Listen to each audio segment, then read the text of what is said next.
who are the remaining 2 spots or 1 spot going to go to on Legacy?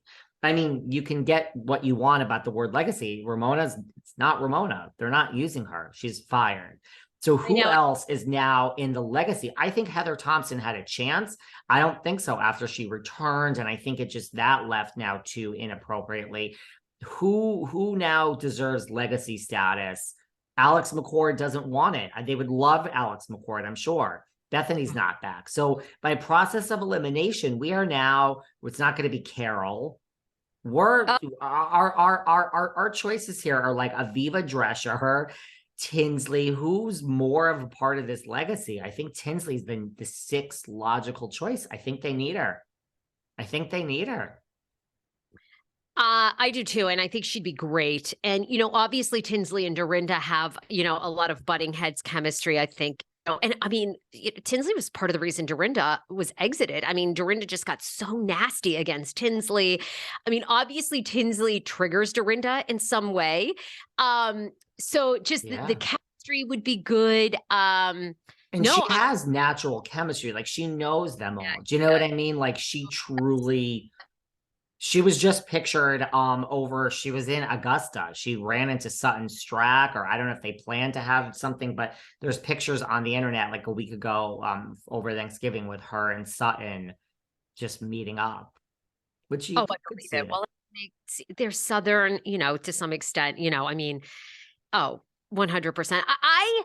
I think I hope we see Tinsley. I think she is a draw for sure and would really help that show. I think she's a draw. And if they're going to do a 7th person, I don't even know. My mind goes to Aviva. Who else could be the 7th person? Like, it's not going to be Jules Weinstein. It's not going to be Cindy Barshaw. It's not going to be Leah. It's not going to be Ebony. I mean, we're just going down the list. Like, who is exited? Who is the one that was the constructor, the construction? I always like her. She was like kind of a lesbian, kind of friend of Barbara Kavovit. I follow Barbara on TikTok. I know I'm the only one, but I don't know. I think maybe I'm attracted to Barbara. Like, I think Barbara's like my crush. I know. I kind of, something about, a woman that runs a construction site, but Barbara's kind of hot and she's a little trashy. And she's New Yorkie. Anyway. Well, it's not going to be her, friend of, but she would love it if it was. I don't know. I think, am I forgetting anyone? I think the only others, I don't think we're going to have 7. I think we're going to have 6, and it has to be Tinsley. And we can't have 5, and there's really nobody else. And I think if there was a 7th, to me, the one that makes the most sense would be Aviva, just as far as like, I don't know, like who else is there? Am I forgetting anyone? I don't know. I don't think there's anyone else. I still think, there's no amount of money that they can get Alex, but I think she would be. I mean, I'm looking right now. No, there's literally, oh, God, how can I forget her? Kristen Tateman. Oh, which one was she? I don't even remember what she looks like. The blonde. She's the one whose husband was accused of being on Ashley Madison. Kristen or Aviva would have to be the 7th. And I mean, Aviva doesn't travel. She's agoraphobic. So if this is going to be, they're going to go away anywhere, she'll have to work that. I still think Aviva would be better than Kristen, but that's it. There you go. But just give it to Tinsley and move on. And by the way, we're not seeing this forever. We still have to do Reboot. And is anyone excited for Legacy? Maybe if Reboot's a total failure, you'll all love to watch Legacy. I don't know. Okay, we'll have to do this on the next show. Yes. We have to get into, you had said there was more to the Lizzie Savitski story, and now we know. Now we know. Didn't talk about, anyway, next show we'll have to do a deep dive into this, but is anyone going to even care about that in a week? I think everyone's moved on from that. She's never on the TV. Everyone's going to forget her name. I mean, she has a life, and I don't know if she cares, but we're going to move on from that soon. It's almost like, I don't know. You know what? It's as you said, it's like, to your point when we started, and Andy, I got to wean myself off Beverly Hills. There's a lot else going on in the world, but I feel they want us to. The Potomac. That's big. That's big. That was big. We'll get into that next show. But I mean, one, I wanted to see her so badly, just to see what she was really like. And 2, I mean, girlfriend has bought houses in every damn city. They do these franchises to try to get on for years.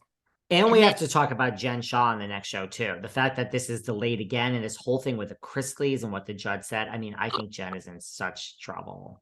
and have you seen all the stuff coming out about the Chrisleys and what a bully Todd was and To Julie? who?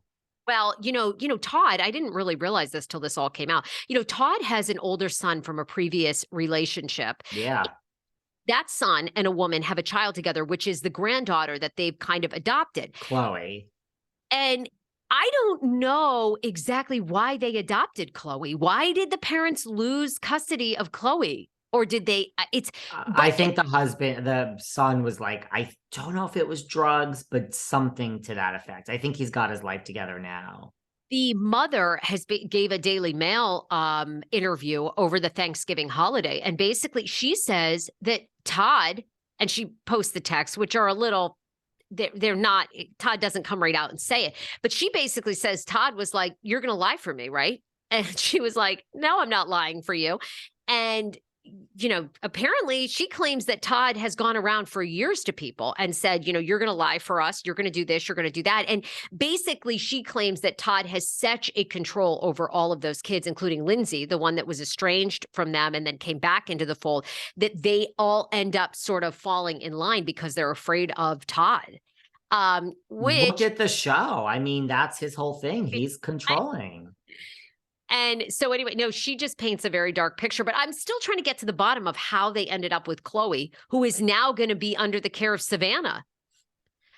It's very, very, and of course, I mean, I think the kids are now, Savannah's coming out and saying, don't judge my parents, wait until, everything comes out. It's like, well, what's there left to come out, sweetheart? We've gone through a whole trial. The judge has asked for the strictest mandate because your parents were so deceitful. I mean, and Todd is saying stuff like, I believe in God and this is all God's plan. It's like once again, you're talking out of both sides of your mouth. Cause yes, I've read all the controlling things and they're losing their house. Like you can't say this was based on anything other than just pure greed. Yes, does the money add to these shows? 100%. But I mean, I do feel like Bethany, Sonia, Luann, I mean, yes, they were in high society, but I feel like Todd is one of those people we would have watched that family regardless. I mean, you got to think when the Kardashians started out, they had no money. I mean, Kim Kardashian was on Sunset at a cupcake joint, giving out free fucking red velvets. Yeah. I would have watched Todd, but obviously. And I think there is something like when you are famous already, if you're based on your wealth, I think it's like the show would go on if you lost your wealth. Like, I think it's interesting when Erika makes comments that she can't keep up with Diana, and even on like Bling Empire, which is all about, I mean, we have Kevin Kreider, who's like not multimillionaire, who's coming up the ranks. Like, I don't know, like that would have been a storyline for many seasons.